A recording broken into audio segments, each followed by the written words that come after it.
They say light always finds its way through the dark.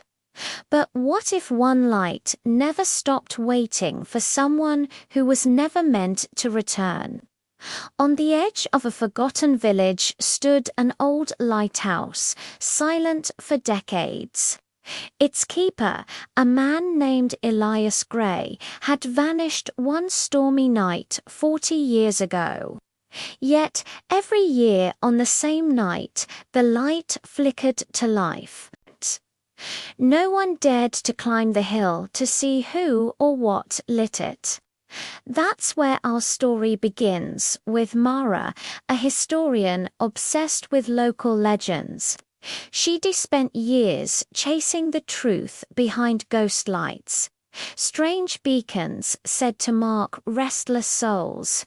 When she heard of the Grey Lighthouse, she knew she had to see it for herself. The climb was harder than she expected. The air grew colder with each step, the fog thicker, heavier. She could smell the salt, the rust, the ghosts of the sea.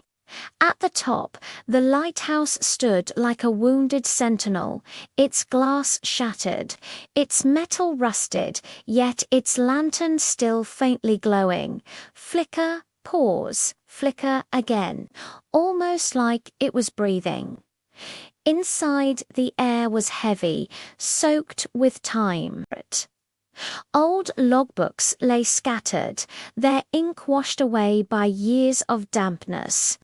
But one entry caught her eye, still clear, as if written yesterday. Mara softly, "If anyone finds this, tell her I kept the light burning, even when the sea forgot her name." Mara froze.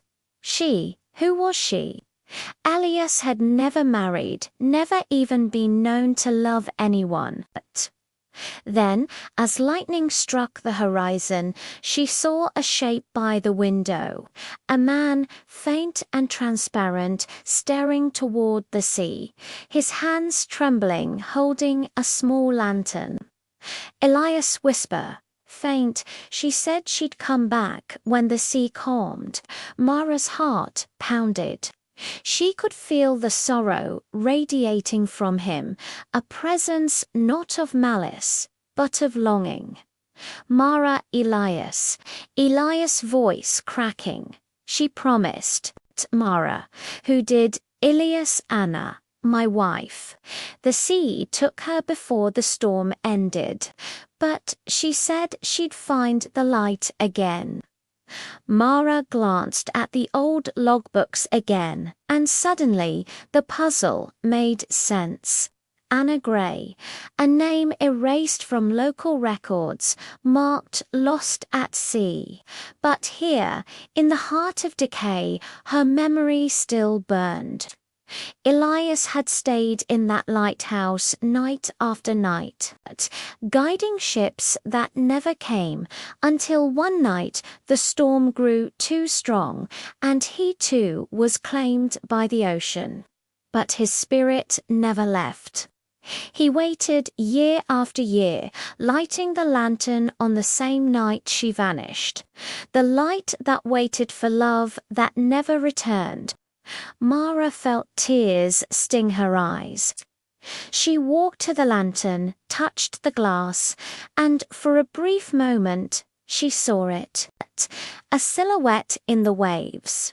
A woman, glowing faintly, reaching toward the shore, and beside her Elias. The two lights, one from sea, one from land, met for the first time in 40 years. The wind stopped, the fog lifted, and for the first time in decades, the lighthouse went dark, its purpose fulfilled. Mara stood there until dawn, watching as the ocean turned gold beneath the rising sun.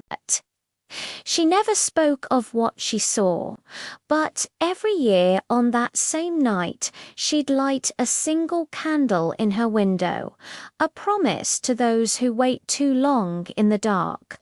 Because sometimes the light isn't guiding ships, it's guiding souls home.